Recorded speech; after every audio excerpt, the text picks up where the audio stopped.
And if I told you that Lewis Hamilton, the 7-time world champion, is living one of the most complex and emotionally intense transitions of his entire career, just now in 2025 with Ferrari, Lewis Hamilton has started a new chapter in his career. A movement that, although expected for months, continues to generate debates. Change Mercedes for Ferrari. Beyond the media, this transition represents one of the riskiest bets that a world champion has made in recent years. The heptacampion left a structure in which it was built to him, to enter an organization historically marked by chaos, internal political pressure, and an obsession to win again that has devoured multiple talents before him. And the most striking thing is that it does so at a time when age, technical demands, and cultural differences between teams are more decisive than ever. Since his debut in preseason training in Bahrain, Hamilton has shown sparks of his class, but has also been exposed to the peculiarities of a car that, for now, does not fold to his hands. The Ferrari SF25, a direct heir of the SF24 that in 2024 helped consolidate the resurgence of the team, is not built around it. He is molded by and for Charles Leclerc, a pilot who has grown with Ferrari, who understands each car reaction as an extension of his body and, of course, is not willing to give ground. On the track, this has resulted in a silent fight. While Leclerc is launched aggressive against the pianos, always looking for the grip limit, Hamilton advances with cleaner paths, measuring every centimeter of asphalt with the accuracy of a watchmaker. The initial results reflect it rarely. In the GP of Australia, under mixed conditions, both pilots departed from the fourth row. But while Leclerc managed to add important points, Hamilton found himself stuck behind slower cars due to a strategic error of the team, which left him out too long before the change to intermediate tires. It was a career for oblivion, but also an accelerated lesson about the rawness of an environment that does not forgive even the greatest. The sprint classification in Miami added another layer to this narrative. Hamilton, visibly uncomfortable in certain sectors of the circuit, failed to overcome his partner. The cameras captured him struggling with the steering wheel, correcting survival in fast areas where the Ferrari demands blind trust. And that is precisely what you lack. Not because it has lost reflexes or motivation, but because it is still calibrating its sensitivity to the behavior of a chassis and an aerodynamics that prioritize other preferences. Meanwhile, the media do not give it truce. Each session is an exam, each result, a direct comparison with Leclerc. But what few understand is that this adaptation is not only mechanical, it is cultural. Hamilton has reached a team with processes, technical language, and a completely different hierarchical structure from Mercedes. It has gone from an engineering based on data and Germanic efficiency to a more organic, almost visceral dynamic, where the pilot intuition still has a lot of weight in key decisions. This internal transformation, invisible to the average spectator, is perhaps the biggest challenge of your career. In the heart of Maranello, something is brewing. The question is not whether Hamilton can win again. The real question is how much is willing to sacrifice to rewrite its history in red. Because this is not just a car change. It is a change of identity. The challenge facing Lewis Hamilton and Ferrari goes far beyond pure performance. It is a silent but constant struggle between his identity as a pilot and the limitations of a machine that was not conceived for him. From the first day it went up to SF25, it was clear that the adaptation process would be arduous. Unlike other pilots who can quickly adjust their style to new conditions, Hamilton has always been meticulous, methodical, deeply technical. His success in Mercedes was the product of a perfect symbiosis between man and machine, polished for years. And now, upon arriving in Maranello, that connection simply does not exist. At least not yet. One of the most visible aspects of this disconnection is in telemetry data. Internal comparisons with Leclerc show notable differences in critical areas of the circuit. While Monegasco manages to keep speed in medium curves with more aggressive inputs, Hamilton continues to depend on louder and soft braking, looking for stability in the rear of the car. This style, which was its seal for years, is not entirely compatible with an SF25 that requires almost kamikaze driving in certain sectors, especially in circuits such as Shanghai or Miami where variable traction areas and braking on lateral support dominate the return. And it is not a technical disability. Hamilton has shown that he still has the rhythm, precision, and cold head to perform at the highest level. What is happening is a clash of philosophies. Ferrari has been developing a car around the specific needs of Leclerc.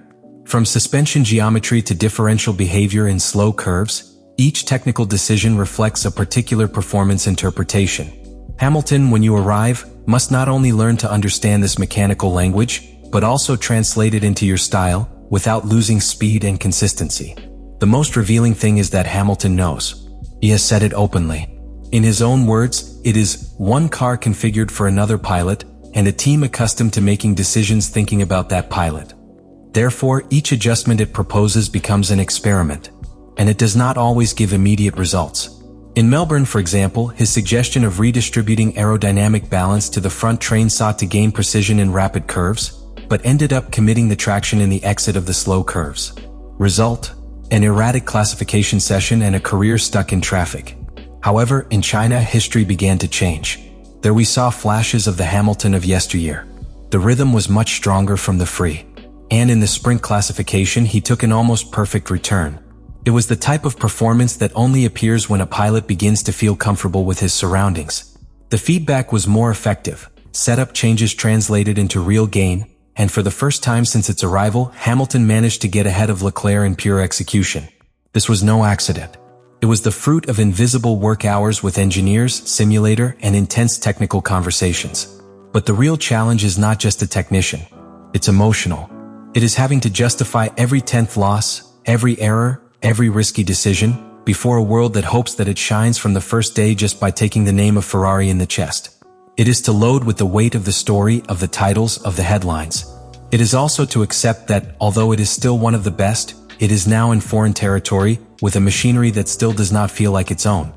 As the season progresses, the question is not whether Hamilton can adapt to SF25. The real question is whether Ferrari will allow this adaptation to be complete before it is too late. Because the clock runs. And in modern Formula One, the margin of patience is increasingly thin. The path ahead Lewis Hamilton is not written. And that is the most fascinating and, at the same time, the most scary of this moment of his career. His arrival to Ferrari was not simply a change of team, it was a declaration of principles. An attempt to leave a mark that goes beyond his titles with Mercedes. However, the reality of the 2025 championship does not lend fairy tales. It is being raw, strategic, and brutally competitive. After 3 major awards, Ferrari does not lead either in the Pilot or Builders' Championship. McLaren has taken the lead, with a dominant Norris Land and an Oscar Piastri who has grown in aggressiveness and tactical maturity. Mercedes, with George Russell, is still constant, and Red Bull, although internally beaten by chaos in his alignment, retains a Verstappen always threatening, especially in technical circuits such as Suzuka or Shanghai, where he has already responded with victories. In this environment, any error, any poorly exploited session, any loss of confidence, is paid expensive. Hamilton knows it. He lives it every weekend. His maneuver margin is limited, and his time at the top is not eternal. But that does not mean that it is defeated. On the contrary, the signs seen in the China sprint classification were clear. When it manages to synchronize with the car, it still has that extra that differentiates it. That ability to deliver a return that others cannot, under pressure, in critical conditions, with a millimeter strategic reading. What is at stake is whether you can do it consistently before the championship escapes from your hands. But the challenge goes beyond the track. Ferrari's environment is historically volatile. The Italian press does not forgive. The teams in turn, full of political pressures, changes of technical management and excessive expectations, can turn any project into a trap for its own star pilot. And despite the advances in the management of the team under Frederic Vasseur, the internal dynamics remain sensitive. Leclerc, for example, is not willing to give its technical reference status of the equipment. And that generates inevitable tensions when the new signing begins to cut differences or, worse, to overcome it in classification and career rhythm. All this occurs while another crucial chapter is cooking in silence: the 2026 car. The regulations will change radically, and the teams are already making key decisions that will define their competitiveness for the coming years. In that context, the political weight of each pilot matters more than ever. Hamilton's influence on technical decisions will be vital, but it will depend on what he manages to demonstrate this year. If he does not gain power within the team, his presence could become a voiceless symbol. And that would be a betrayal of the legacy he wants to build. In addition, you cannot ignore the seismic movement that is coming in the pilot market. With Tsunoda replacing Lawson on Red Bull and growing rumors about the future of Verstappen, the 2026 grille panorama is far from being defined. If Ferrari does not meet expectations, Hamilton could be trapped in a decline project. Or perhaps, with the accumulated experience, be the key to converting chaos into rebirth. But for that, it needs results, influence, and time. And in Formula One, time is always the most dangerous enemy. Therefore, what is at stake for Hamilton in 2025 is not just one more championship. It is its final legacy. It is the opportunity to demonstrate that it was not great only by the car, nor for the ideal conditions, but because it knew how to reinvent itself even in the most hostile environment. This time, Lewis Hamilton is at a crossroads that transcends the sport. What is living in Ferrari is not simply a difficult phase or a technical bump. It is an existential test. Because here it is not just about adapting a driving style to a new car, but about reconfiguring a whole legacy in real time. And that, for a pilot who has conquered 7 championships, is an unprecedented bet. Every weekend is a battle not only against the grille, but against its own past. Hamilton is competing against the dominant version of himself, the one he led with authority in Mercedes. Now you must find new ways to lead from uncertainty, to inspire a team that has not won a title in more than 15 years, and to convince a hobby that has historically been impatient, critical, and ruthlessly demanding. The most disturbing thing is that the 2025 championship does not expect.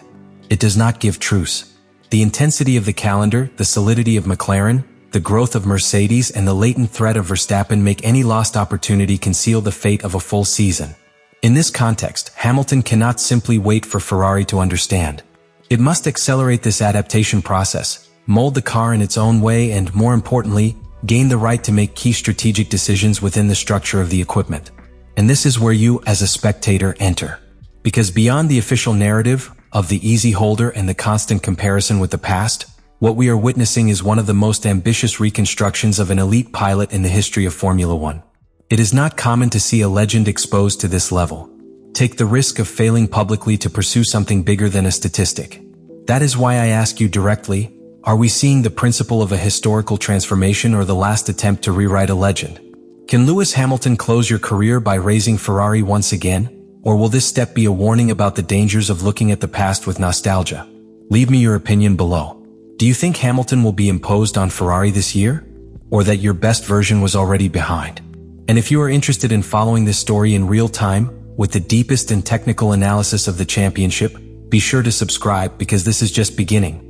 The 2025 season is already making history, and you will not want to look the other way.